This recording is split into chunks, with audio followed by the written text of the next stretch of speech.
Jonas Valančiūnas jau gyvena rinktinės nuotaikomis, mat po savaitės nacionalinė komanda pradės pasiruošimą atrankai į pasaulio čempionatą. Pats aukštaūgis sako laukiantis ir žinių iš Denverio, ar klubas norės jį išlaikyti. Tačiau dabar Valančiūnas Gargžduose pluša su jaunaisiais talentais savo vardo krepšinio talentų stovykloje.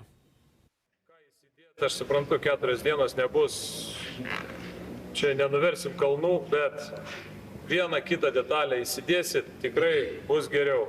Jonas Valančiūnas 12 vasarą subūrė jaunimą į savo vardo krepšinio talentų stovyklą. Ne kartą geriausių Lietuvos krepšininkų rinkto Valančiūno patarimų šią savaitę Gargžduose klausys 15 metų ir jaunesni perspektyvų žaidėjai. Atvyksta tikrai profesionalūs treneriai, kurie turi didelį bagažą žinių. Tai jeigu kažką vaikinai gali pasisemti, nors 1-2 dalykus, tai jau pliusas. Į Valančiūno stovyklą treneriai atrinko perspektyviausius krepšininkus. Dalis jų jau yra atstovavę savo amžiaus Lietuvos rinktinėms. Kiti dar tik siekia būti pastebėti. Tarp jaunuolių ir praeityje žinomų krepšininkų Gintaro Einikio ir kitų sūnus. Jaunuoliai sako, nekantriai laukia Valančiūno ir žinomų trenerių patarimų. Gavau pakvietimą ir labai dėkoju už tą pakvietimą, už tą šansą tobulėti ir gauti naujų žinių. Tikiuosi išmokti kažko naujo, įgyti naujų žinių. Gal jo mąstymas, kaip jis supranta krepšinį. Ne vieno jaunuolio svajonė ateityje vykti žaisti į Amerikos studentų krepšinio lygą. Treneris sako, bandys paaiškinti ir tokio sprendimo teigiamus ir neigiamus aspektus. Paskutiniu metu tai tampa labai populiaru, turbūt dėl suprantamų priežasčių. Kokie iššūkiai?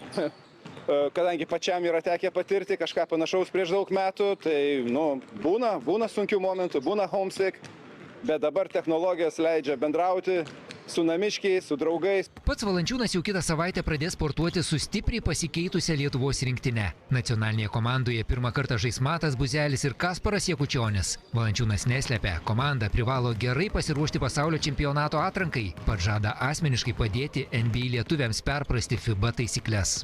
Ir aš kiek galėsiu padėsiu ir manau, kad visi, kas yra didesni senbuviai, tikrai palaikys juos, mums jie reikalingi ir apšils kojas ir bus tikrai vieni svarbiausių žmonių.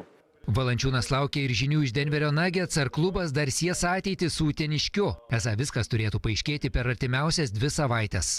Tikrai sezonas nebuvo toks, kokio tikėjomės, tikrai neišpildėm lūkesčių, tai manau, jie turi priimti sprendimus. Tai viskas bus aišku aplink draftus.